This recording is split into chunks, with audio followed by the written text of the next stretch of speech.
A ti no hay problema. Dale, ¿listo? Listo. Ok.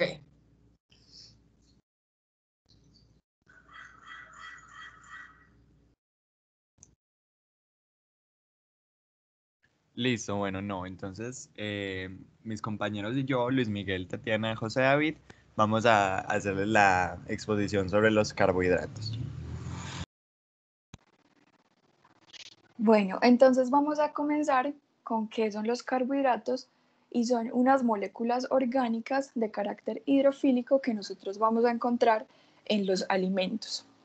Van a estar conformados por carbono, hidrógeno y oxígeno y van a tener una fórmula general de CH2O, sí, CH2O y N, donde N va a ser el número de carbonos que puede variar entre 3 y 7. Entonces, si nosotros, por ejemplo, tenemos que N es igual a 5, vamos a multiplicar ese 5 por todo este paréntesis y nos quedaría C5H10 por este 2 y O5.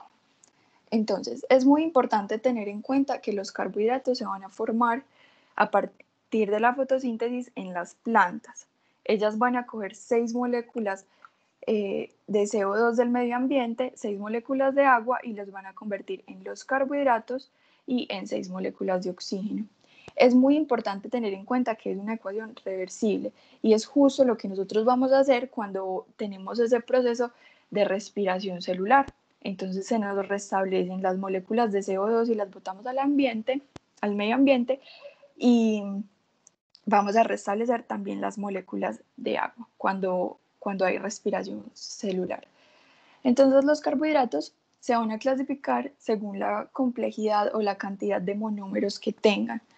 Entonces se van a clasificar en monosacáridos, disacáridos y polisacáridos y van a tener unas funciones.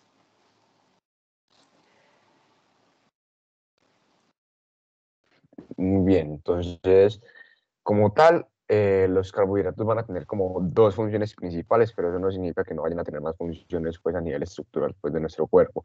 Entonces, son fuente de almacenamiento de energía y también los carbohidratos son muy importantes a nivel estructural. Entonces, a nivel energético, los carbohidratos pueden funcionar como tal, como una reserva energética y se pueden usar de manera inmediata porque las despensas energéticas tienen la capacidad de movilizarse rápidamente y para producir la glucosa en caso de que sea necesario. Esta función hace que el aporte de carbohidratos tenga que ser diario. También hay que mencionar que ahorran proteínas, porque al usarse los carbohidratos como un combustible, por decirlo así, se deja de lado el uso de las proteínas con este fin, ya que estas pueden ser utilizadas para otras funciones que son más importantes en el cuerpo y que no cumplen los carbohidratos. Forman parte de tejidos importantes. Los carbohidratos son partes como imprescindibles de los tejidos conectivos y nerviosos. Además, también se encuentran en las moléculas del ADN y en los trifosfato, que es el ATP, uno de los nucleótidos necesarios para obtener energía. Previenen de los cuerpos cetónicos. Necesito explicar qué son los cuerpos cetónicos, pero como tal, cuando el cuerpo no tiene suficientes carbohidratos para obtener la energía, el cuerpo utiliza la grasa en su lugar, por lo que se producen unos desechos que son conocidos como los cuerpos cetónicos. Entonces, estos en abundancia pueden provocar arritmias cardíacas y una posible osteoporosis. Y también los carbohidratos cumplen una función reguladora. Entonces, a través de la celulosa se encarga de regular el tránsito intestinal, teniendo además de esto otros efectos beneficiosos para la salud, como disminuir el estreñimiento, haciendo las heces blandas y aumentando su volumen, aumenta la sensación de saciedad, ralentiza el vacío del estómago, disminuye las absorciones de sustancias como el colesterol y en caso de diabéticos disminuye la subida del azúcar en la sangre. La tablita que tenemos en la presentación podemos observar que la clasificación de los monosacáridos, disacáridos y polisacáridos también cumplen diferentes funciones. Entonces, son fuente de energía inmediata de la célula, su degradación proporciona 4 kilocalorías por gramo, forman parte de la membrana plasmática y son componentes estructurales de los ácidos nucleicos. Los disacáridos son fuente de energía para la célula, proporcionan 4 kilocalorías por gramo y almacenan energía a corto plazo y son básicamente las plantas. Los polisacáridos forman parte estructural, sirven como reserva energética de la célula, forman parte de la membrana plasmática y su degradación proporciona 4 kilocalorías por gramo. Bueno, entonces como mencionamos anteriormente, los carbohidratos se van a clasificar y vamos a empezar con los monosacáridos. Los monosacáridos van a ser la unidad mínima de los carbohidratos. Es decir, si se descompone, si se llega a descomponer esa estructura, van a perder como las propiedades de carbohidratos. Entonces nos vamos a imaginar una azuquita ahí solita, como esta imagencita, y va a estar ella solita. Entre los monosacáridos van a estar la glucosa, la fructosa, la ribosa y la galactosa. Pero resulta que los monosacáridos también se pueden clasificar, tienen 3 posibles clasificaciones. La primera es de acuerdo al número de carbonos que tienen, la segunda es de acuerdo al grupo funcional y la tercera es la combinación de estas 2 primeras clasificaciones. Entonces, vamos con la primera, de acuerdo al número de carbonos. Si yo tengo un carbohidrato que tiene 3 carbonos, lo voy a llamar triosa. Si tiene 4 carbonos, lo voy a llamar tetrosa. Si tiene 5 carbonos, lo voy a llamar pentosa, y si tiene 6 carbonos, lo puedo llamar hexosa, y si tiene pues 7 carbonos, lo puedo llamar heptosa. También está la segunda clasificación, que es de acuerdo al grupo funcional. Si yo veo que mi carbohidrato tiene un grupo aldehído, que vendría siendo este, lo voy a llamar aldosa, y si tiene un grupo cetona, lo voy a llamar cetosa. Entonces ahora vamos a ver cómo la combinación, la tercera clasificación, que es la combinación de la clasificación 1 y 2. Lo primero que debemos hacer es identificar el grupo funcional y luego debemos identificar el número de carbonos. Por ejemplo, en este caso, identificamos el grupo cetona y utilizamos el prefijo ceto. Y como tiene 3 carbonos, 1, 2 y 3, recordemos que los carbonos se enumeran con esta comita que significa prima. Entonces tenemos el carbono 1', el 2', el 3', y como tiene 3, recordemos que lo llamamos triosa. Entonces primero ponemos el prefijo del grupo funcional y ya luego ponemos la cantidad de carbonos que tenga. Entonces este carbohidrato va a ser una cetotriosa. Por otro lado tenemos aquí un grupo aldehído. Entonces vamos a utilizar el prefijo aldo, y como este también tiene 3 carbonos, lo vamos a llamar aldotriosa. Supongamos que este tuviera 5 carbonos, sería aldopentosa. Si este tuviera 6 carbonos, lo llamaríamos cetohexosa. Y siempre va primero pues como ese prefijo de grupo funcional. Entonces es muy importante tener en cuenta, bueno, miren que acá tenemos los carbohidratos como en forma lineal, y estos carbohidratos van a estar en forma lineal cuando están deshidratados, pero cuando nosotros los ponemos en una solución acuosa, pueden cerrarse y formar anillos como estas figuritas, y los que más nos van a importar son los anillos que tienen 5, pues como 5 laditos o 5 vértices o 6. Los que tienen estos 5 laditos o 5 vértices los vamos a llamar furanósidos, y los que tienen 6 vértices los vamos a llamar piranósidos. Ya les voy a explicar un poquito más eso. Entonces, en primera medida tenemos la glucosa, que es el carbohidrato que es la fuente de energía por excelencia para nuestro cuerpo. Hay diferentes tipos de glucosa. Está la alfa glucosa y la beta glucosa. ¿Cuál va a ser la diferencia entre estos dos? Radica como en la posición del grupo hidroxilo del carbono 1, que es el que está señalado en rojito. Si nosotros tenemos ese grupo hidroxilo en la parte de arriba, va a ser una beta glucosa. Pero si nosotros tenemos ese grupo hidroxilo en la parte de abajo, va a ser la alfa glucosa. Resulta que esto tiene importancia porque es la glucosa alfa, o sea, esta, la que nos sirve, la que nosotros vamos a obtener pues como la energía de él, porque nosotros en nuestro cuerpo no tenemos como la forma o las enzimas pues como para obtener nutrientes de la beta glucosa. Entonces la alfa glucosa es la que a nosotros nos va a servir. Entonces, como dije anteriormente, cuando ellas están en solución acuosa, por ejemplo, una solución acuosa, ¿cuál es? La sangre. La sangre es pues es una solución acuosa. Entonces eso quiere decir que nosotros vamos a encontrar la glucosa en la sangre en forma de anillo. Entonces lo que va a pasar es que está la glucosa en esta forma lineal y se va a ir como quebrando, como doblando, y se va a unir el carbono 1 con el carbono 5. ¿Por qué no con este último, que sería como lo más lógico? Resulta que por afinidad al carbono 1 no le gusta el 6, sino que le gusta el 5. Y entonces se unen, este sería como el enlace, y me forma ya el ciclo de la glucosa en forma cíclica, en forma de anillo. Y entonces miren que me formó un anillo de 6 vértices, por lo que significa que la glucosa es una piranósida, como mencionamos anteriormente. También tenemos otro carbohidrato que es la fructosa, y solamente el aparato reproductor masculino la va a usar como fuente de energía. Específicamente son los espermatozoides los que usan la fructosa como fuente de energía para poder moverse. Y bueno, la fructosa también va a sufrir como ese proceso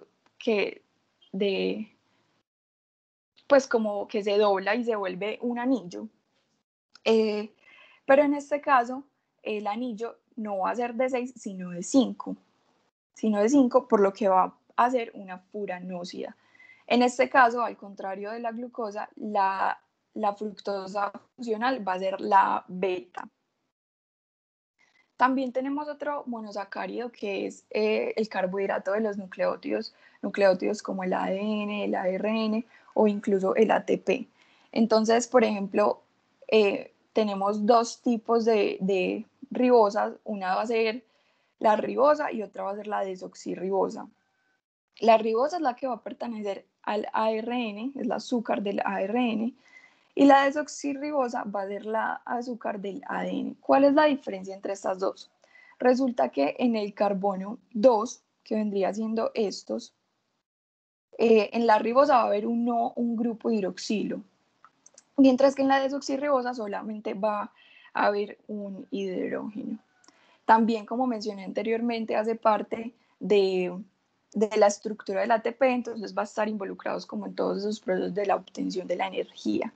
También tenemos otro monosacárido que es la galactosa, que está en las membranas celulares formando glucoproteínas y glucolípidos. Es decir, esta galactosa se puede unir a proteínas o a lípidos para formarnos estas moléculas, las glucoproteínas y los glucolípidos, que se encargan más que todo de la comunicación celular. Un ejemplo de esto son los galactocerebrósidos, que es una galactosa unida a un lípido, y esta molécula se encuentra en las neuronas, específicamente en las vainas de mielina, que recordemos que las vainas de mielina nos van a ayudar como a la aceleración de la transmisión de las señales entre las neuronas. Entonces, participa como en el sistema como nervioso. Listo, una vez hablado de los monosacáridos, vamos a hablar de los disacáridos. Los disacáridos van a ser estos mismos monosacáridos, pero en pares, y se van a unir por enlaces glucosídicos. Y vamos a ver también que estos disacáridos nos van a aportar el doble en energía que un monosacárido. Como primer disacárido tenemos la sacarosa, que va a ser la unión de una glucosa y una fructosa. Como vemos en la imagen, en la izquierda tenemos glucosa, en la derecha tenemos fructosa. Y también es conocida como el azúcar común, que esta la podemos encontrar en la remolacha, en la caña de azúcar o en la sal, en el azúcar de mesa. Tenemos también la galactosa, que la galactosa es la combinación o la unión de glucosa con galactosa. Y nuevamente, izquierda glucosa, derecha galactosa. Y este es el azúcar que encontramos en la leche materna de algunos mamíferos, como los humanos o como las vacas. Luego tenemos la maltosa, que la maltosa es la unión de dos glucosas. Y esta también es conocida como el azúcar de Malta, pues se encuentra en los granos de cebada. Y para el que no sabe, la malta se hace con cebada. Luego tenemos otra clasificación que son los polisacáridos, que los polisacáridos van a ser cadenas muy largas que pueden llegar a tener hasta miles de monosacáridos. y cumplen funciones de almacenamiento de energía, como lo son el almidón y el glucógeno, o como funciones estructurales, como lo son la celulosa y la quitina. Y cabe mencionar que todos los polímeros que vamos a hablar son polímeros de glucosa. Bueno, entonces tenemos primero las reservas energéticas. El almidón va a ser una reserva energética exclusiva de las plantas. Aquí las plantas van a generar este almidón mediante la luz solar y cuando hay nutrientes disponibles, y la van a almacenar en esta forma de almidón. Cuando la planta no tiene alguna de estas cosas disponibles, como la luz o estos nutrientes, va a usar esa reserva que ha producido y se va, digamos, a alimentar con eso. Como fuente de energía. Y vamos a ver que el almidón es el único polisacárido digerible para a los humanos por estar hecho de glucosas alfa, como mencioné anteriormente. Y luego tenemos el glucógeno, que va a ser la forma de reserva energética de los animales. Ese glucógeno va a ser producido por nuestras células hepáticas, es decir, en el hígado, y puede ser almacenado en el mismo hígado, pero también puede ser almacenado en el músculo, en el cerebro, en el útero y en la vagina. Y como dato curioso, se almacena en la vagina para alimentar a los lactobacilos, a la flora vaginal a la flora vaginal. Listo, entonces para explicarles un poquito más cómo funciona el almacenamiento de este glucógeno, tenemos estos digamos, diagramas. Y antes de empezar a hablar de estos diagramas, les voy a explicar un poquito del glucagón y la insulina. El glucagón y la insulina son dos hormonas que son antagonistas. ¿Cómo que antagonistas? Es decir, que van a cumplir funciones opuestas y que no van a funcionar nunca a la misma vez. Listo, entonces empezamos. Tenemos en la primera, digamos, diagrama, un desayuno. El desayuno generalmente es la comida más liviana de nuestra dieta. Entonces, cuando nosotros desayunamos, la glucosa va a aumentar y como aumenta la glucosa en nuestra sangre, la insulina va a empezar a funcionar. Esta insulina va a hacer que esta glucosa se vaya a nuestros tejidos y órganos y ahí se use como energía. Pero ¿qué pasa, por ejemplo, al almuerzo? Que generalmente es la comida más cargada de nuestra dieta. Cuando nosotros almorzamos, la glucosa va a aumentar mucho, mucho, mucho. Y va a empezar nuevamente la insulina a llevar esta glucosa a los tejidos y órganos y para ser usada como energía. Pero ¿qué pasa? Al tener mucha, mucha glucosa no se va a usar toda, entonces va a quedar glucosa disponible que los tejidos no usaron. Esa glucosa se va a ir al hígado y en el hígado se va a producir el glucógeno. De la misma manera, cuando nosotros tenemos hambre o cuando pasamos tiempos prolongados de ayuno, el azúcar en sangre se va a bajar. Entonces, ahí no va a actuar la insulina, sino el glucagón, y el glucagón va a ir al hígado y va a sacar ese glucógeno, lo va a partir y lo va a convertir nuevamente en glucosa. Esa glucosa ya va a volver a ir a los tejidos y órganos para ser usado como energía. Y luego tenemos los polisacáridos que son estructurales, que son la celulosa y la quitina. La celulosa la encontramos en la pared celular de los vegetales y de las plantas. Como ya mencioné anteriormente, es un polímero, pero este polímero es de glucosas beta. Es decir, que nuestro organismo no es capaz de digerir esta glucosa. Por eso cuando nosotros hacemos una dieta o nos mandan a hacer una dieta, nos mandan a comer vegetales, porque no podemos digerir estos vegetales, entonces no podemos digerir esta glucosa de esos vegetales, perdón, entonces no nos van a aportar ni azúcar ni energía que se pueda almacenar como grasa. Y como dato curioso, la celulosa es el principal compuesto de la madera, del papel y del algodón. Y luego tenemos la quitina, que la quitina va a ser el componente estructural del exoesqueleto de algunos artrópodos y también va a funcionar como parte estructural de las paredes celulares de los hongos.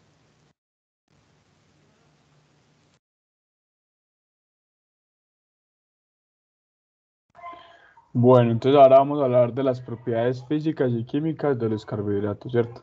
Entonces vamos a empezar con las propiedades físicas.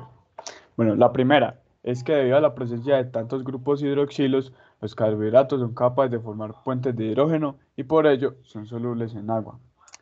La segunda, los carbohidratos son compuestos cristalinos. ¿Cómo así compuestos cristalinos? Son aquellos en que los átomos, iones o moléculas se repiten de forma ordenada y periódica. Bueno, vamos con la cuarta. Presentan un alto punto de función. La quinta, los carbohidratos simples tienen sabores dulces, mientras que los complejos no. Y la por último, presentan isomería. ¿Cómo así que isomería? Un isómero son moléculas que tienen la misma fórmula química y diferente fórmula estructural. Y como dato curioso, todos los monosacáridos son isómeros entre ellos. Bueno, vamos con las propiedades químicas. La primera, las principales propiedades químicas de los carbohidratos son la presencia de los disacáridos, sacarosa y lactosa, que en la mayoría de los casos funcionan como combustible para el cuerpo.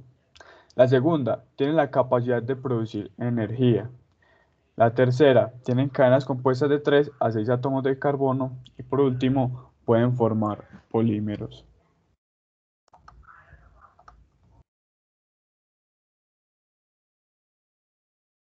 Listo.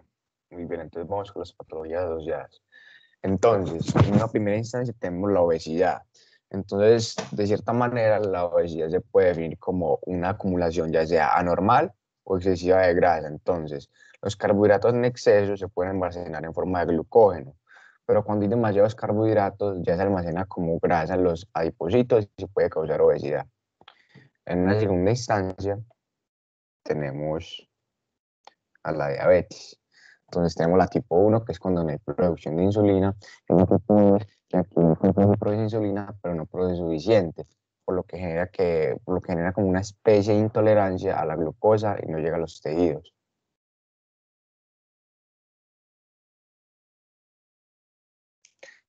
En la tercera tenemos las caries dentales. Entonces, cuando las bacterias metabolizan los carbohidratos que quedan en nuestra boca, y también producen un ácido que genera un daño en el tejido, pues en el tejido como tal de nuestros dientes.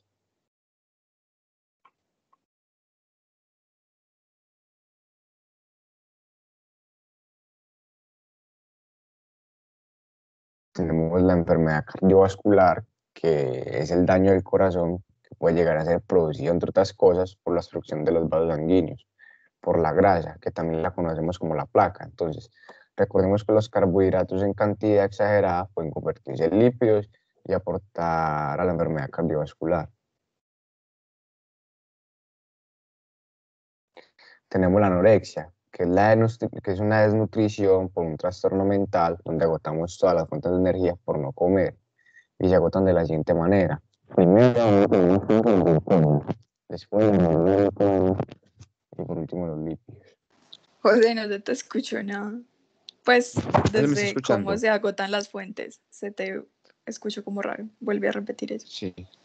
Ah, listo. Que en una primera instancia se va a agotar la glucosa, después las reservas de glucógeno y después los lípidos.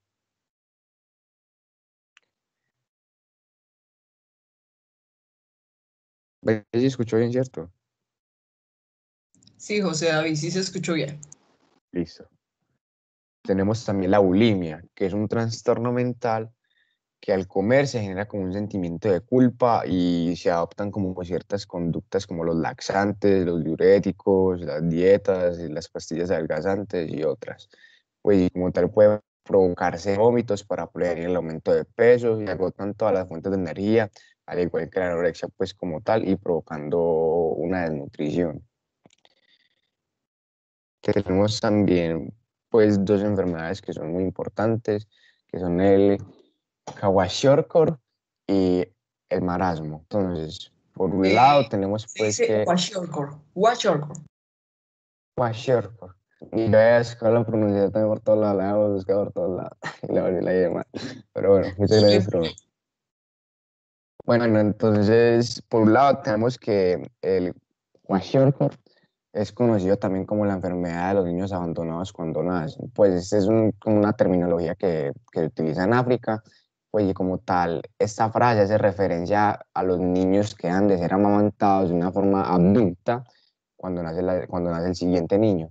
Entonces, en las dos se presenta como tal una malnutrición proteico-calórica. Entonces se caracteriza por un consumo inadecuado de la dieta de proteínas y de calorías, con la pérdida resultante de músculo, de grasa, de peso, letargo y de debilidad generalizada.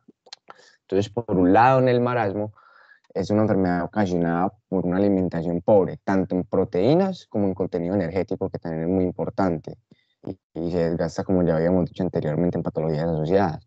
Y es un tipo de nutrición por deficiencia energética, resultando con un déficit calórico. Y por otro lado, también tenemos el kwashiorkor, que frecuentemente es acompañado por edemas, infiltraciones de la grasa en el hígado y seguida de una fibrosis. Entonces, a menudo se observa una atrofia de los tejidos del páncreas, diarreas frecuentemente causadas por la mucosa intestinal y por diferentes aspectos. También hay pérdida de las secreciones pancreáticas y impide la utilización escasa de cantidad de proteínas de la dieta, y también causa un déficit proteico muy grande. Hay daño renal presente, incrementa la eliminación de aminoácidos por la orina, y esta enfermedad suele estar como tal acompañada de la despigmentación en el pelo, es decir, déficit de vitamina A, y también pues como tal se presenta en niños que ingieren exclusivamente glucídeos, también en alimentos que contienen almidón y muy pocas proteínas. Y pues estas enfermedades también, pues más que todo el kwashiorkor también es, por lo general, se ve en países que son demasiado pobres. Pues como se verá en las siguientes imágenes, pues bueno, no les parezcan pues muy fuertecitas, pero estas son las dos enfermedades que observamos.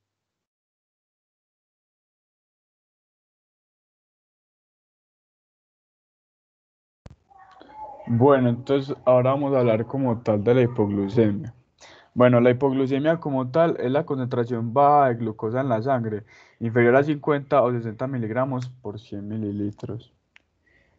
Tati, siguiente, por favor.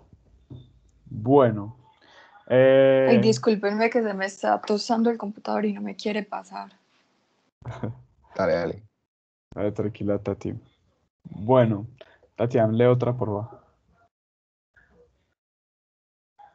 Bueno, ¿cuáles son los síntomas de esta enfermedad que afecta como tal los niveles de azúcar en la sangre, que son inferiores a 50 o 60 miligramos por 100 mililitros? Es la palidez, confusión, movimientos torpes, sensación de hormigueo y, ya si es muy extrema, convulsión.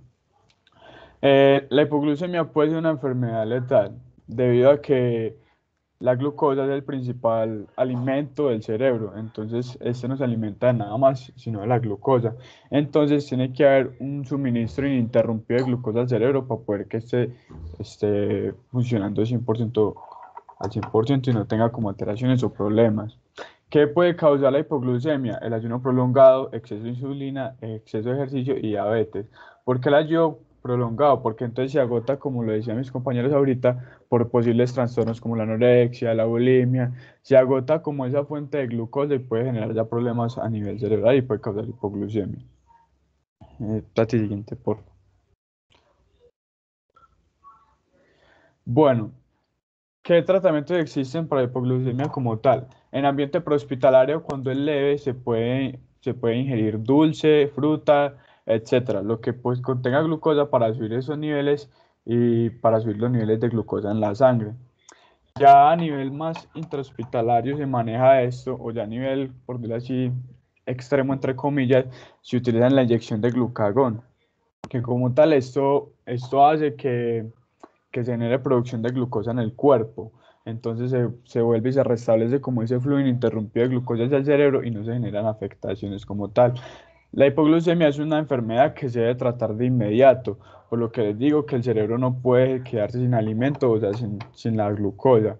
Entonces esto puede generar de una manera u otra, es letal y puede generar la muerte si no se trata a tiempo y se deja llevar pues, como muy al extremo.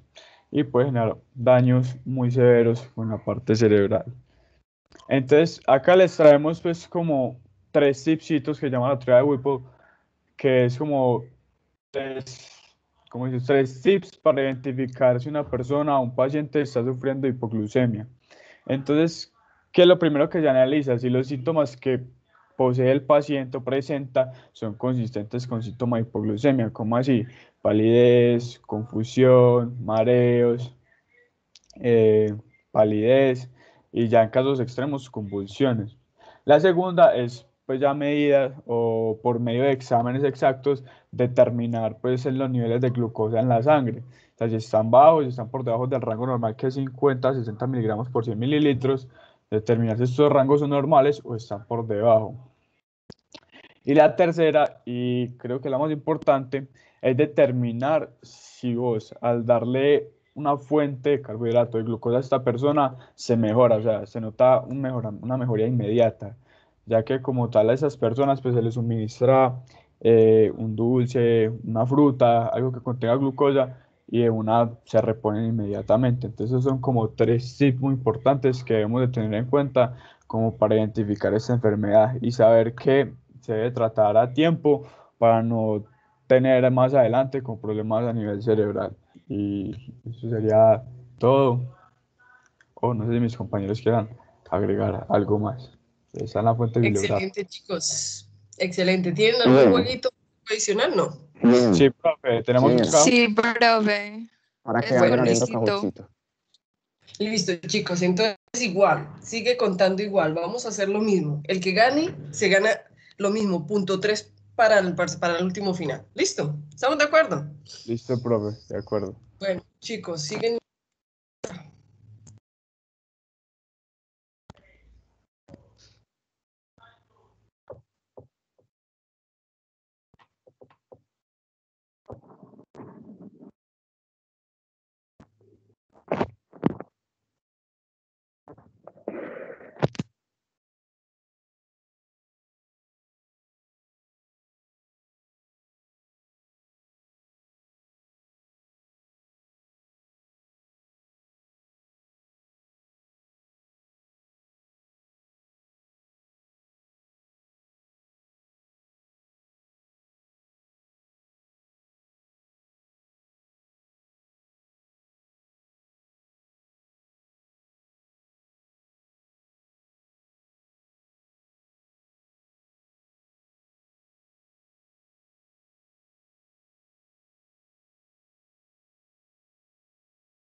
¿Alguien más para comenzar?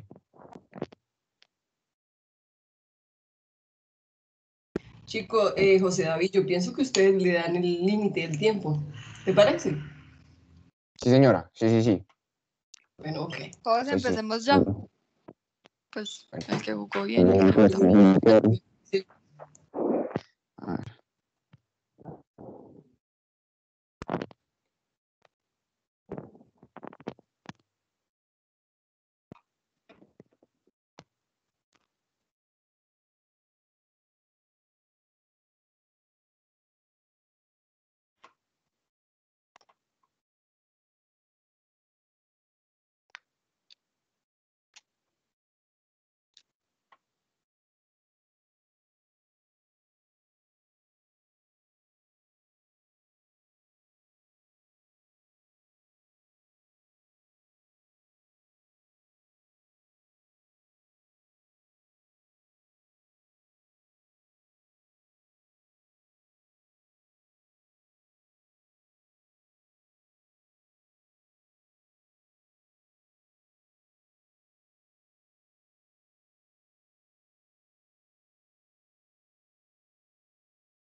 No, esta no es para escoger varias. A mí me parecía que se podían escoger varias respuestas. No sé por qué apareció eso. Pues si les aparece, no son varias respuestas, es una sola, listo. Ok.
Vamos a ver, Isabela. Luego María Clara. Y por último, a ver. Andrés. Uy, Andrés, yo pensé que te habían desbancado. Andrés, casi te lo quitan. Sí, casi la remonté al final. Huevas. Yo Eso estuvo también, muy reñido. yo también estuve Felicitaciones, mirando a Andrés. Andrés y dije, uy, Gracias. claro. Listo, chicos, excelente. Andrés Bejarano, ¿cierto? Sí, profe. Uy, Andrés, qué bien, excelente. Yo Gracias, pensé, profe. Andrés, que te lo habían que te habían desbancado desde hace rato.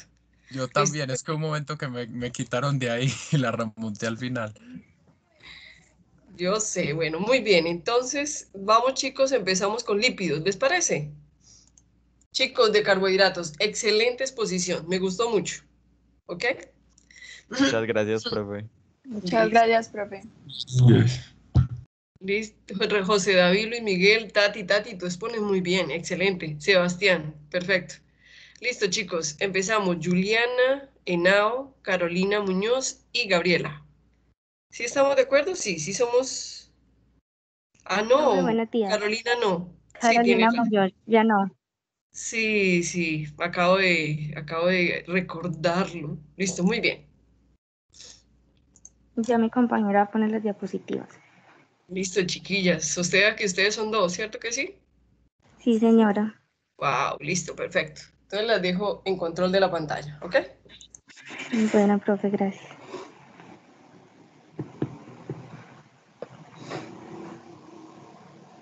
¿Están bien? Sí. Bueno, buenos días, ¿cómo están? Mi nombre es Lizeth Juliana Henao y mi compañera Leslie Gabriela Roa y les vamos a explicar un poquito sobre los lípidos. Bueno, ¿pero qué son los lípidos?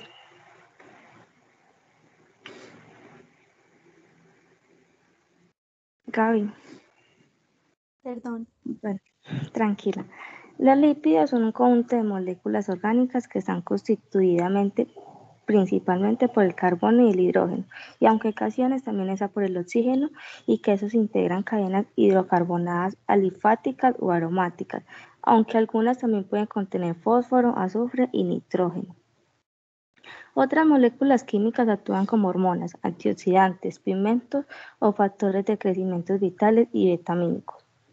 Son solubles en agua y tienen mucha más energía por los enlaces de carbono e hidrógeno. Como podemos ver, pues los lípidos prácticamente se componen de solo hidrógeno y carbono, pero hay moléculas o hidrógenos pues que los acompañan en ocasiones.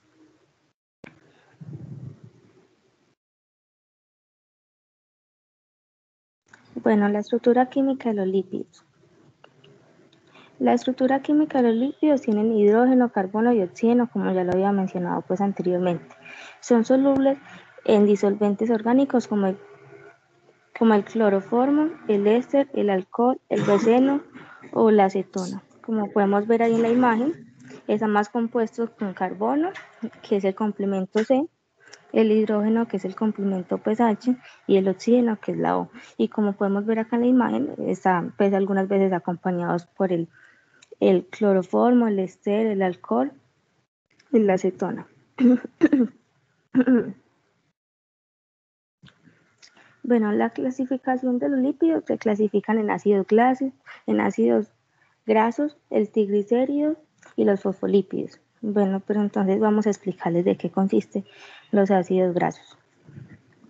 Se caracterizan por tener dos partes, una cabeza y una cola. La cabeza tiene un grupo ácido, o sea, un grupo carboxílico.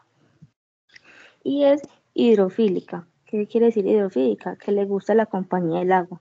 En cambio, la cola es una cabeza de carbono unido entre sí, que detesta el agua, es decir, hidrofóbica.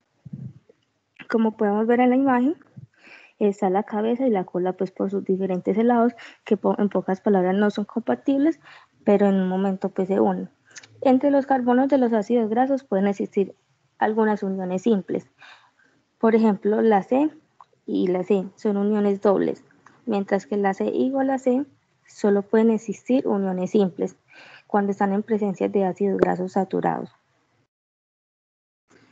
Los triglicéridos. Resultan de la combinación de 3 ácidos grasos con un triglicérido, de ahí mencionan pues su nombre. Las grasas y los aceites están compuestos por triglicéridos. La mayor diferencia es su estado de temperatura ambiental. Las grasas son sólidas y los aceites son líquidos. Como podemos ver pues en la imagen, está compuesto de oxígeno, carbono e hidrógeno. Tiene 16 carbonos en un doble enlace. También podemos ver la triolina, que tiene 3 moléculas de ácido oleico y pegados del glicerol, perdón. Vamos a ver ya los fosfolípidos. Perdón, los esteroides. Como podemos ver, los esteroides son la otra clase de lípidos que, a diferencia de los ácidos grasos, están conformados por 4 anillos fundidos, 3 anillos de 6 carbonos y un anillo de 5 carbonos, y el colesterol, que es el esteroide más abundante. Y los fosfolípidos. Los fosfolípidos parecen una cabeza con 2 partes. En la cabeza está un grupo orgánico con un grupo fosfato y las otras 2 partes son ácidos grasos.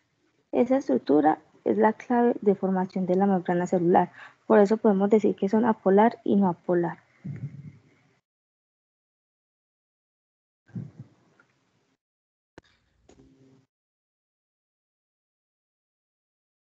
Gaby. Bueno, las funciones. Las funciones de los lípidos están constituidas por almacenamiento de energía, reguladora, térmica, la estructura y la transportadora. Vamos pues a contarles cada una. La que almacena energía la podemos encontrar en los triglicéridos, ya que son los principales y las reservadoras de energía. O sea que los lípidos son los encargados de almacenar energía en los triglicéridos. La reguladora, acá encontramos las hormonas esteroides, como ya las había pues explicado anteriormente, que son las que regulan el metabolismo y las funciones de reproducción. Las transportadoras son las encargadas de los fosfolípidos, los glucolípidos y el colesterol, y estos forman las bicapas lípidas de las membranas celulares. Y también encontramos las térmicas. Acá los lípidos se desempeñan con reguladores térmicos del organismo, para así poder evitar la pérdida del calor.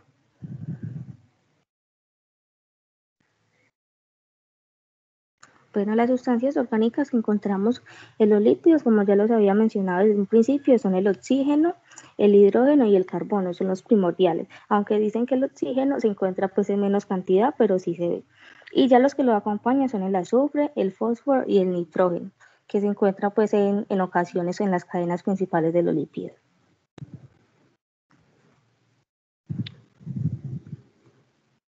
Bueno, y las propiedades químicas las encontramos por la esterificación, la saponificación y los antioxidantes.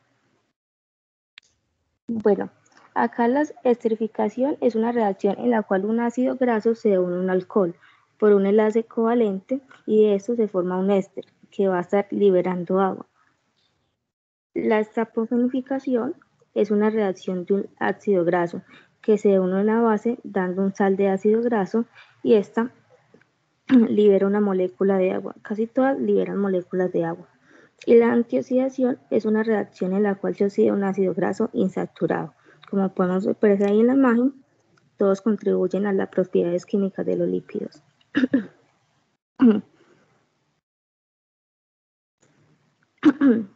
Bueno, en las propiedades físicas. Las propiedades físicas son solubles en agua porque tienen muchos polifilos. O sea, perdón, me relajo. Las cadenas lipídicas tienen muchos polifídicos, entonces son insolubles en agua. Son más densos, o sea, que sí se sostienen y tienen bajo punto de fusión y de ebullición y pueden ser sólidos o líquidos. La importancia de los lípidos en la salud. Bueno, es importante en la dieta porque da pues un valor energético.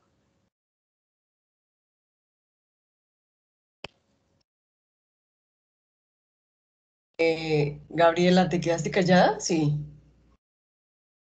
Profe, ¿me escuchas? Ahora sí te Bueno, escucho. ¿dónde quedé?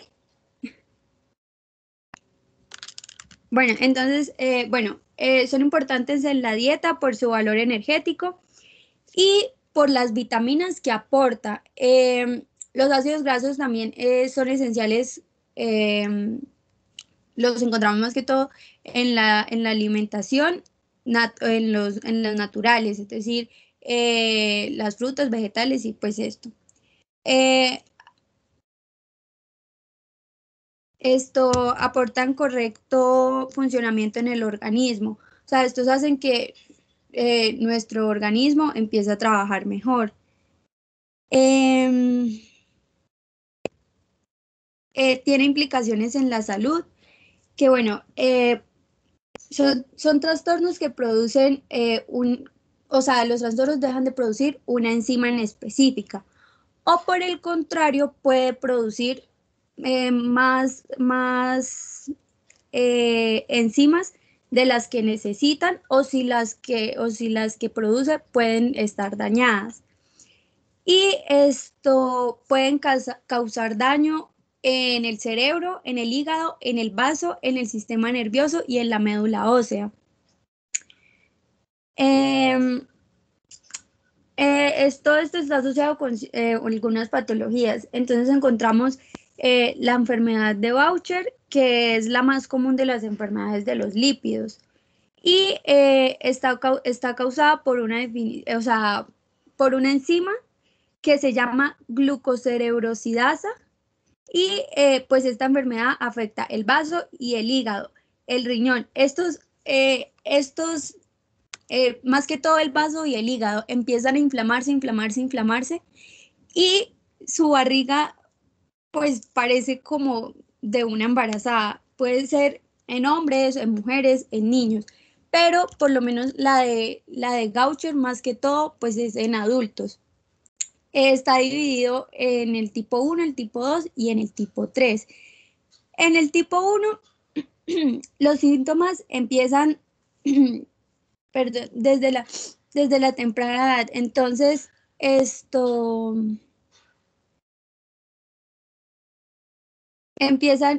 la patología empieza con el vaso y el vaso empieza a agrandar, como ya lo había dicho. En el tipo 2, perdón, me equivoqué. Esta es la que empieza con los niños. En el tipo 2 es más frecuente con los niños desde 3 meses empieza, y estos no suelen durar mucho, se mueren a eso de los 2 años. Este causa daño en el hígado, en el brazo y en el cerebro. El tipo 3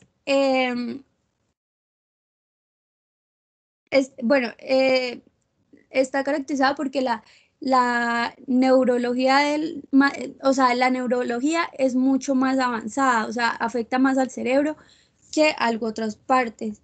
En la enfermedad de Vietnam-Pink, es un trastorno que acumula las grasas y el colesterol en el hígado, en el vaso y en la médula ósea, pero también puede afectar a los pulmones y pues en otros pacientes pues el cerebro. Y esto causa problemas en el aprendizaje, dificultad para alimentarse y tragar, hablar incoherentemente y la pérdida de musculatura. En la enfermedad de Fabry, esta es causada también por acumulación de grasas, pero esta se acumula en el sistema nervioso, en los ojos, en los riñones y en el sistema cardiovascular. Esta enfermedad está más que todo ligada a los hombres. O sea, pues no quiere decir que a las mujeres no le dé, pero si les da mucho más leves, aunque han habido casos que sí a las mujeres les da igual que a los hombres. La enfermedad de Wolman, esta es como la más grave de todas. Y puede dar en ambos sexos. Y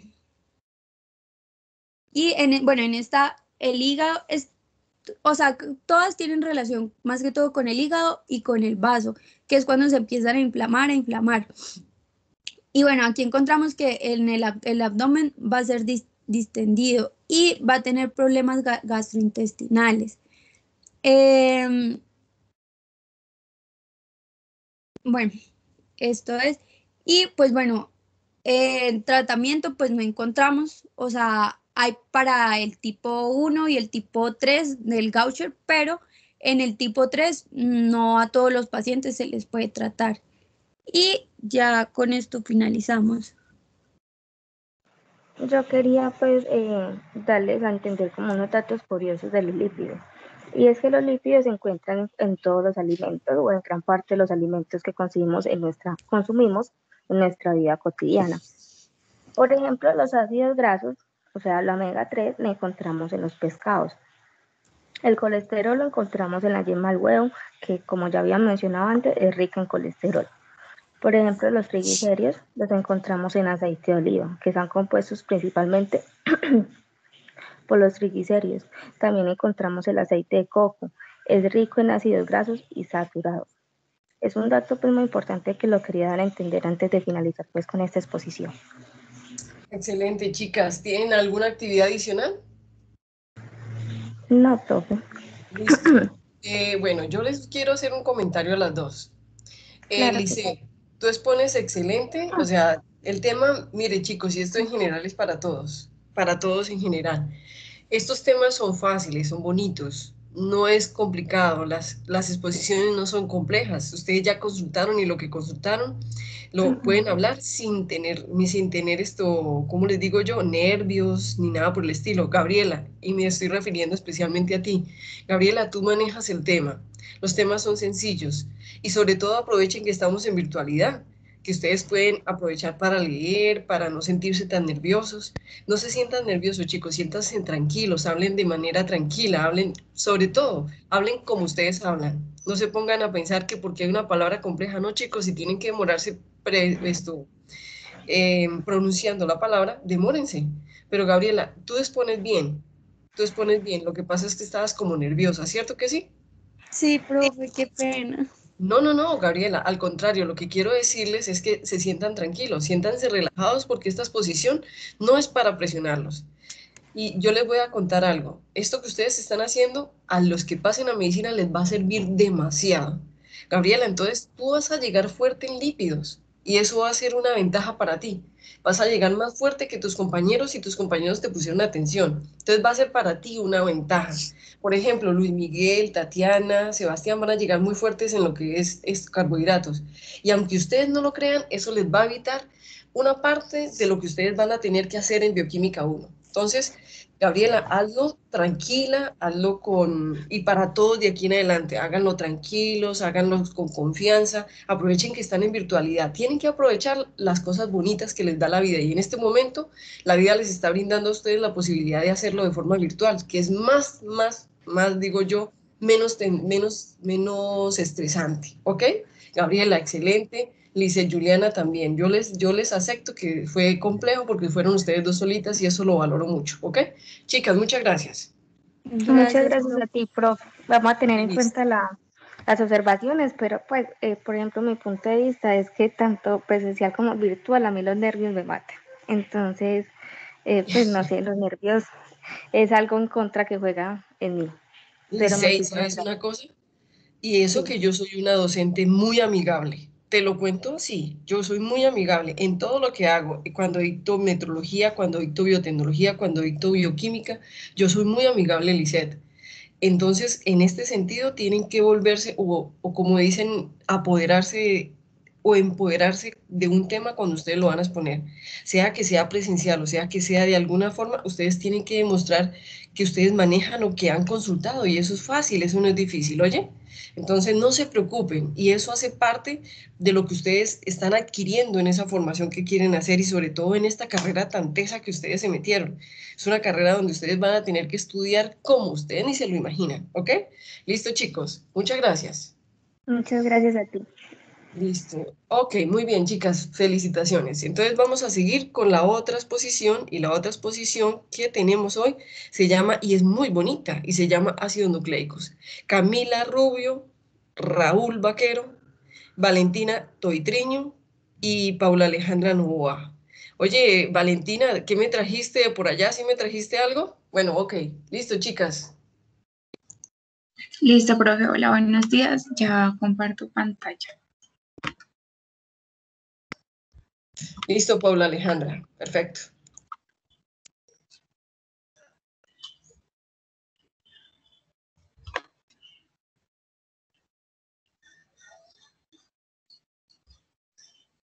¿Ya la ven? Yo la veo ya. Listo. Está cargando. Ok.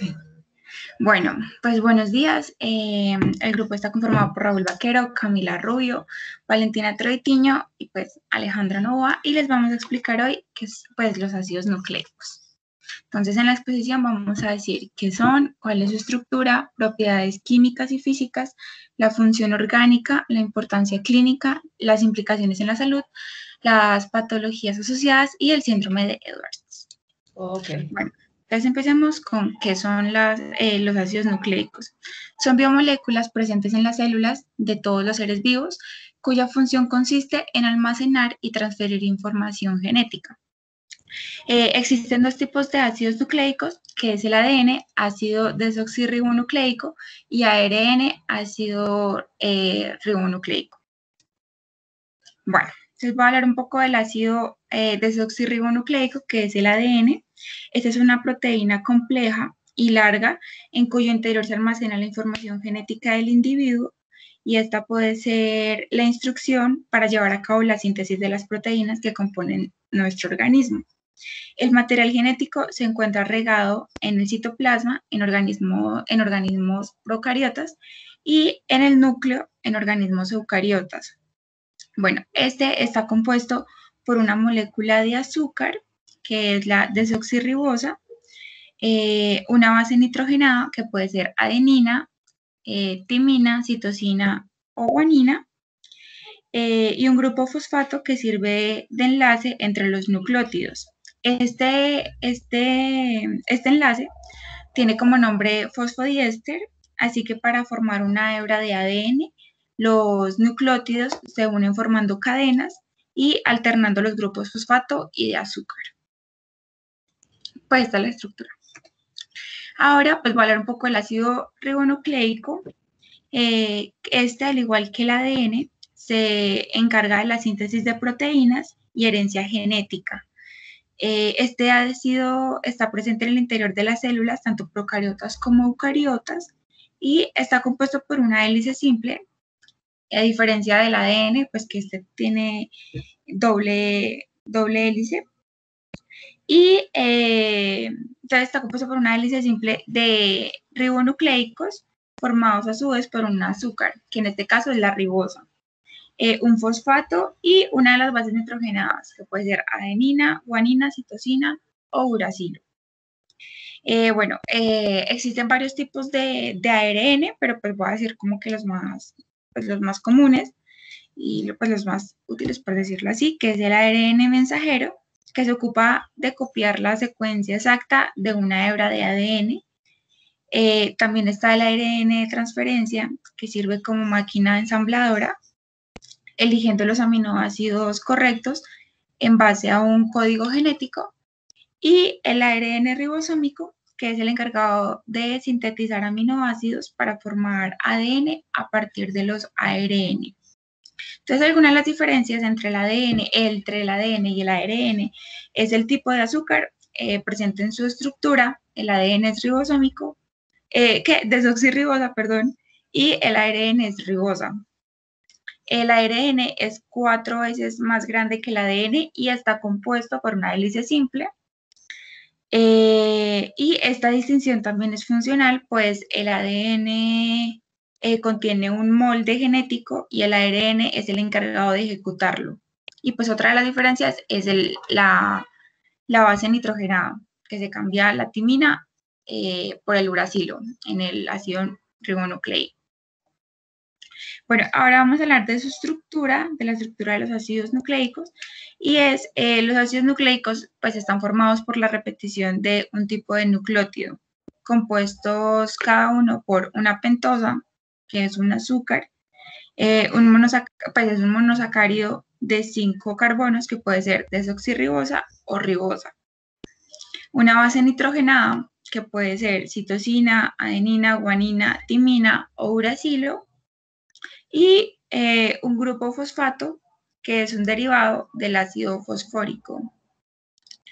Pues como dije anteriormente, cada estructura puede ser con doble hélice, que es el ADN, o con una cadena simple, que es el ARN.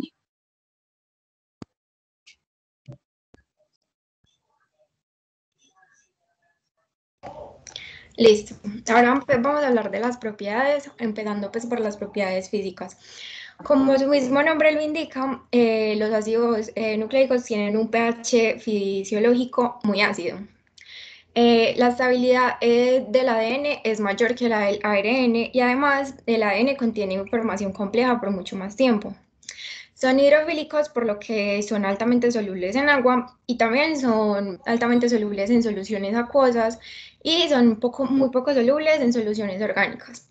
Y también es importante pues como tener en cuenta el grado de solubilidad que tienen, que es más soluble el ácido nucleico, luego el nucleósido y la menos soluble es la base nitrogenada. Paula, Andrea. ¿Quieres respirar profundo? Ah, no, es María Camila, ¿cierto? María Camila. María Camila, ¿quieres respirar profundo un ratico? No, pero ya, estoy bien. Pero respira profundo, es en serio. Respira profundo y vuelves y inicias y con confianza que aquí nadie te está calificando ni nadie te está criticando nada. ¿Listo? Está bien. La devuelves. Listo, de una. Bueno, vale. Bueno, pues empezando con las físicas. Pues sí. Bueno, empezando con las propiedades físicas, pues como su mismo nombre lo indica, ellos tienen un pH fisiológico muy ácido. También es que la estabilidad del ADN es mayor que la del ARN y además el ADN contiene información genética más compleja por mucho más tiempo. Estos son hidrofílicos, lo que pasa es que tienen alta solubilidad en el agua. También son más solubles en soluciones acuosas y son más bien pues, muy poco solubles en los disolventes orgánicos.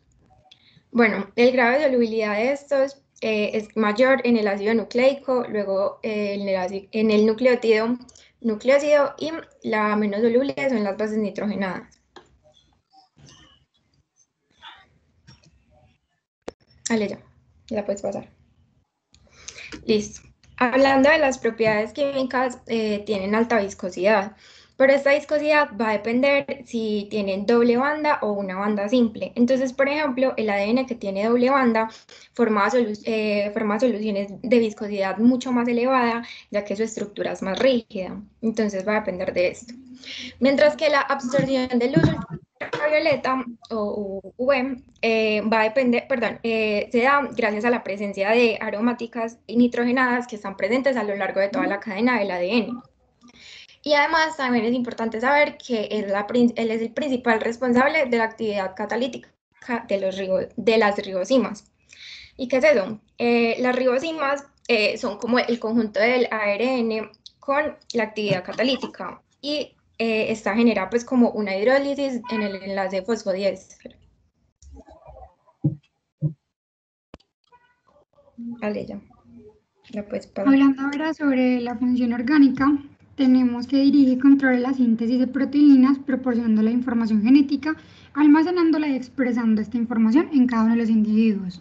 Entonces, hablando ya sobre el ADN y el ARN como tal, tenemos que el ADN tiene una función de almacenaje de la información como replicación de sí misma. ¿Y qué es la replicación? Es la capacidad que tiene pues el ADN de hacer copias de él mismo para poderla pasar con la información genética de una célula madre a, pues, a las células hijas.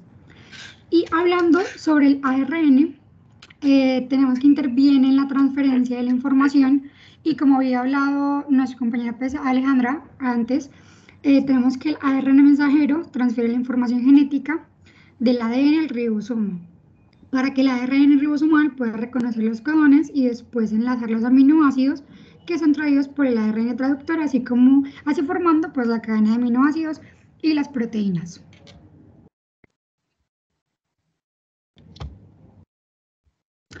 Luego tenemos la importancia clínica, que en los últimos años se ha llegado a conocer una molécula de ARN que se llama el ARN de interferencia. Este tipo tiene un mecanismo de silenciamiento de genes por una molécula de doble cadena de ARN. Tiene un poder inhibitorio que se basa en la existencia de un complejo que tiene muchas proteínas. ¿Qué hace este complejo? Lo que hace el complejo es que se une al ARN y busca ARN mensajeros pues en la cadena, se encaja en el lugar, se pega a él y los degrada totalmente el ARN mensajero. Cuando ya está degradado y eliminado el ARN mensajero, lo que hace este complejo, pues como ya queda libre porque lo eliminó, se va a buscar otros ARN mensajeros para poder seguir eliminándolos. Esto tiene una gran potencia porque se necesitan muy pocas moléculas de ARN de doble cadena para destruir moléculas de ARN mensajero. También desde el hallazgo de este tipo de ARN se ha buscado la implementación en la medicina y se ha encontrado que se puede usar utilizándola en un enfoque de enfermedades del ADN, porque se pretende usar pues este ARN de interferencia para atacar y degradar la proteína que se ve en la cadena de ARN.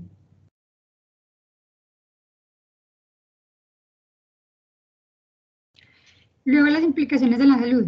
Tenemos que a través del ADN tenemos la posibilidad de establecer y reconocer con suficiente anticipación si un individuo es portador o no de una mutación, y eso se ve en el locus genético de la enfermedad. ¿Y qué es el locus genético? El locus genético pues es la posición donde se va en el cromosoma donde se va a encontrar pues esta enfermedad. Además de esto, que nosotros lo conocemos como la predisposición genética, disponemos de pruebas genéticas con un alto poder predictivo y gracias a estas pruebas genéticas podemos darle como terapia genética en algunos casos y en otros se puede dar como consejos genéticos. Y se puede identificar y prevenir otros factores ambientales como la exposición a ciertas sustancias en espacios laborales y domésticos y evitar exposición a determinadas radiaciones. Es posible la detección de la predisposición genética también desde los fetos. ¿Cómo se hace? Esto se hace una prueba que se hace en los embarazos de alto riesgo y se llama el amniocentis o biopsia corial. Lo que se hace es que se hace mediante el análisis del ADN, se buscan determinadas anomalías cromosómicas que se puede determinar desde el feto para saber si va a sufrir algún tipo de malformación o anomalía congénita. Alguna de estas enfermedades puede ser el síndrome de Down, que desde el embarazo se puede saber si va a sufrir o no a través de esta prueba.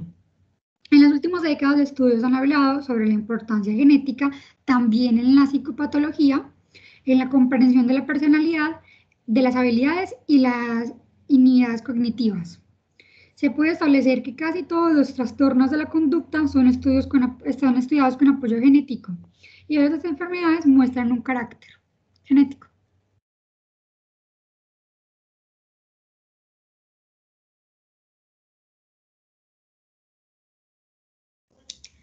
Listo.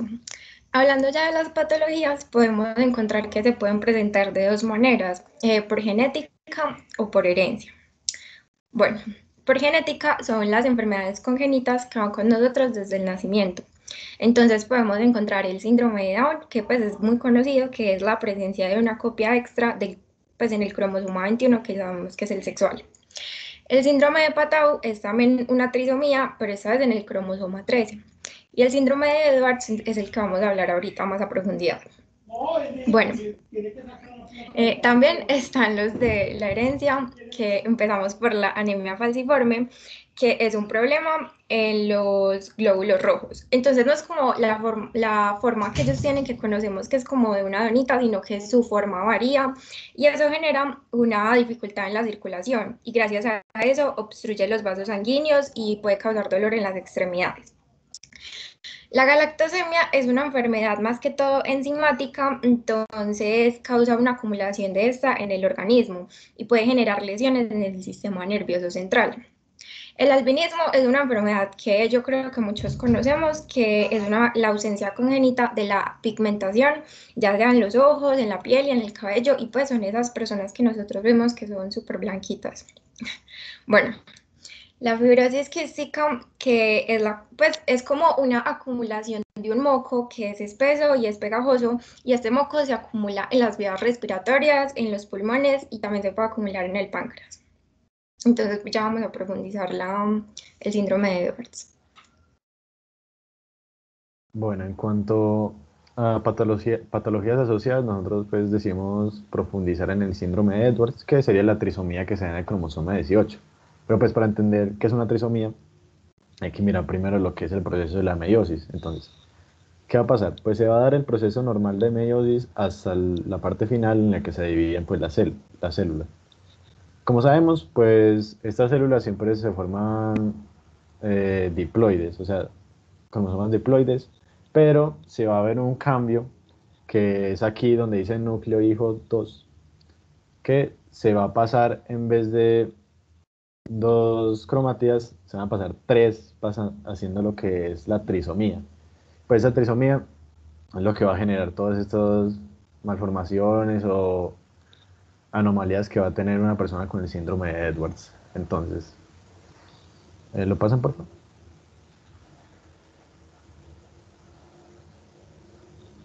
Listo. Entonces hay que saber que pues hay 130 anomalías diferentes para lo que es un bebé que pues nació con síndrome de Edwards, perdón. Pero pues no vamos a profundizar en todas ellas porque son demasiadas. Entonces primero pues vamos a como dividirlos en 3 regiones. La primera va a ser la región cráneoencefálica y craneofacial, perdón, que lo primero que se va a dar es una microcefalia, pues que sería la disminución del tamaño normal de la cabeza pues a la hora que el bebé nazca. También una opacidad corneal, que es la imagen que vemos ahí en blanco y negro, que la córnea, o lo que va a ser el ojo, va a ser completamente negro, pues dejando como al que nació ciego. También se van a dar cataratas por pues, el no desarrollo normal del ojo. Microftalmia, que va a ser como que un ojo va a ser mucho más pequeño que el otro o no va a haber lo que es una córnea. Y orejas displásicas, o sea que pues aquí en la foto de la derecha vemos que el bebé pues no tiene una oreja normal, sino que no hubo una abertura total de lo que sería la parte externa de la oreja. Listo. Entonces luego ya tenemos en cuanto a las extremidades, va a haber una mano trisómica, que pues la imagen de la mano que tenemos en blanco y negro, que lo que va a pasar es que el pulgar y el dedo anular se van a encabalgar sobre lo que serían los otros 3 dedos. O sea, eso no es que el bebé cerró la mano, sino que su mano se formó así, o sea, no la puede abrir normal. Y también tenemos uñas de manos y pies hipoplásicas, es decir, que pues no se lograron desarrollar completamente, entonces en algunos casos pues no van a estar o simplemente faltan en algunos dedos. Y como no se han desarrollado pues normalmente lo que serían las manos y pies, va a haber una sindactilia de estos, o sea que pues los bebés no van a desarrollar lo que serían las huellitas. Listo. Y luego pues tenemos, además de esas malformaciones, también en los riñones.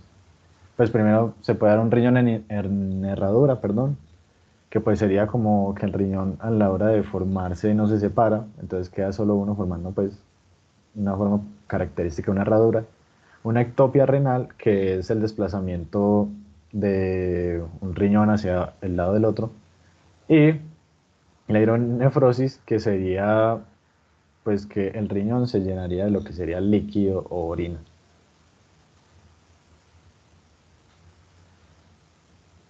Bueno, en cuanto pues al tratamiento, pues, lastimosamente para Los bebés que nacen con esto no hay, debido a que pues tienen una alta tasa de mortalidad debido a su gran complejidad, pues en cuanto al desarrollo. O sea, estos bebés no alcanzan a desarrollar todos sus órganos normales, entonces pues solo logran alcanzar las primeras semanas de vida o pues ya el máximo tiempo que pueden alcanzar sería un primer año de edad.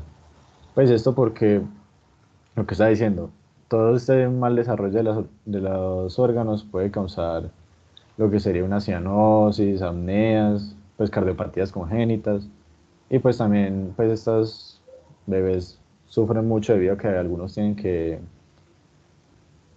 pues se les tienen que poner sonda nasogástrica, que sería la alimentación a través de pues tubos, o también pueden desarrollar lo que sería una escoliosis, que sería pues como una malformación en la columna. Y eso es todo. Chicos, súper bien, ¿ok? Excelente. Listo, profe, pues ahora, perdón. Dime. No, continúa. Bueno, muy bien. Valentina Tuitriño, tú hablaste de un examen que hacen mucho en Europa y en Inglaterra, que es la biopsia de líquido amniótico, ¿cierto que sí? Sí. Cuéntales a tus compañeros si eso tiene riesgos. Pues no sabría decírtelo, pero yo me imagino que Bueno, sí, se está ingresando una jeringa pues al líquido amniótico donde está el bebé. Eso tiene un riesgo de aborto bastante grande, oye. Esa prueba. Entonces, cuando la gente se la hace, que por ejemplo en Inglaterra la mayoría de las maternas se lo hacen con el fin de saber cómo viene el bebé. Entonces, eso tiene un riesgo de aborto más o menos del 50%. Es posible que tú te la hagas y 50% pierdas tu bebé o 50% sigas con tu bebé. Entonces, eso tiene un riesgo de aborto casi del 50%, es un porcentaje bastante grande. Sin embargo, en Londres, que es donde las maternas se lo hacen, ellas corren ese riesgo, porque ellas, pues muchas veces prefieren correr el riesgo, ¿cierto? Y saber cómo viene el bebé, ¿ok? Bueno, muy bien. Chicos, ¿qué sigue? ¿Tienen algún jueguito? ¿Tienen algo adicional que complementar? Sí, profe, tenemos un jueguito. Perfecto. Ya mandamos el código. Ok, de una.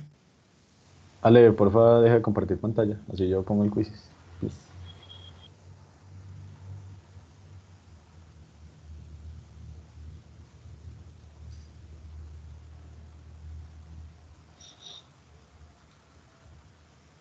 Ya, de geografía. Ok. Listo. Listo, lo mismo, chicos. El que gane, punto 3 para adicionales para el final. ¿Listo? Listo, muchachos, son las 9:32. Voy a dar hasta las 34 para que se me...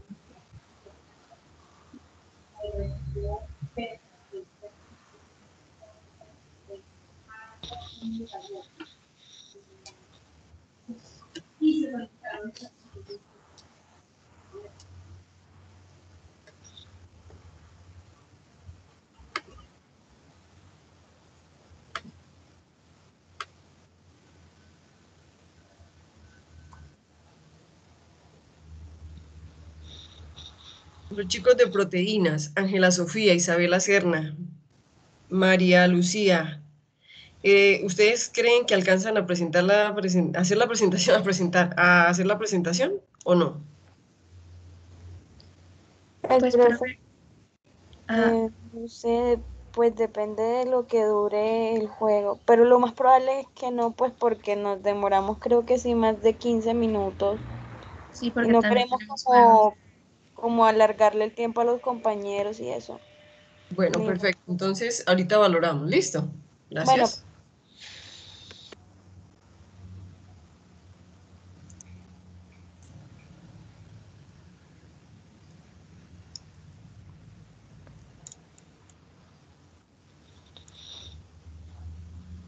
Bueno, somos los que somos los que estamos. De un minutico más. Espere, yo entro. Dale, listo. Un minutico. Ay, Antonio. Bro, perdón, es que mi computador está lentecito.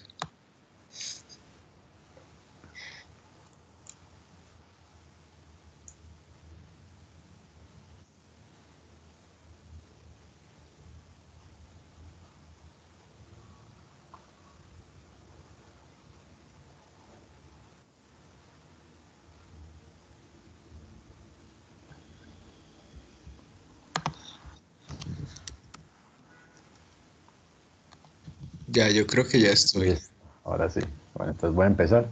La 1, Gracias, gracias. 2 y a las 3.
Ya todos terminaron de participar, ¿no?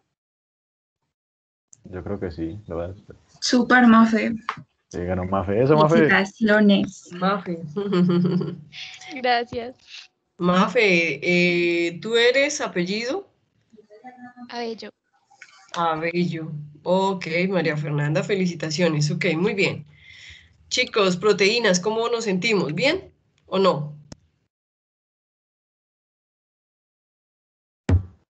No, profe, yo creo que no nos alcanzaría la presentación entera. ¿Hay algún otro grupo que crea que alcance a presentar en lo poquito que queda? Pero igual por 10 minuticos, pues tampoco es que... Pues que nos pasemos 10 minuticos.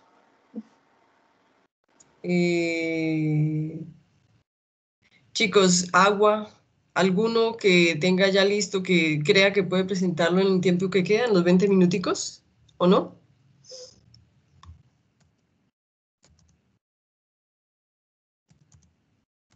Bueno, chicos, ok, no hay problema.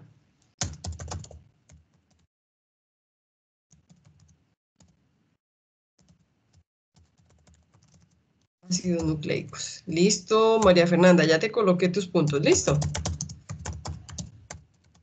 Muchas gracias, profe. Ok, perfecto, chicos. Entonces les deseo un feliz resto de día. Oye, que les vaya muy bien. Chicos, que la pasen muy bien. Nos vemos mañana, ¿ok? A las 6 de la mañana, chicos. Gracias.